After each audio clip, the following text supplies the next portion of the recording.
যাচ্ছি কক্সবাজারে, প্লেনে থেকে নেমে হোটেলে, তারপরে হঠাৎ করে এরকম বলছে চলো আমরা এক জায়গায় যাবো, বড় একটা পুকুর দেখতে যাবো আমরা।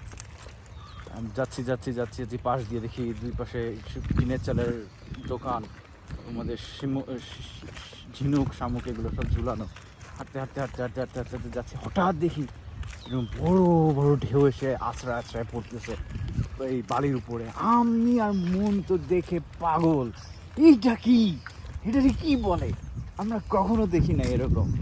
তারপরে সাথে সাথে তো দৌড়ায় যাব, মা হাত ধরছে, না দাঁড়াও একসাথে যাব, ডুবে যাবা তোমরা, ওদেরকে স্রোতে নিয়ে যাবে, কত কিছু। তখন আমরা তো এক্সাইটেড, প্রথমে গিয়ে যখনই দাঁড়ালাম ছাপাত করে পানি আসলো, এক্সাইটেড, মানে এত এক্সাইটেড ছিলাম যে নিচে থেকে যে বালি সরে গেছে এটা আমার টেরি পানি, ঠাস করে দুজনে পড়ে গেছি। it was wonderful. ওই মোমেন্টটা কখনো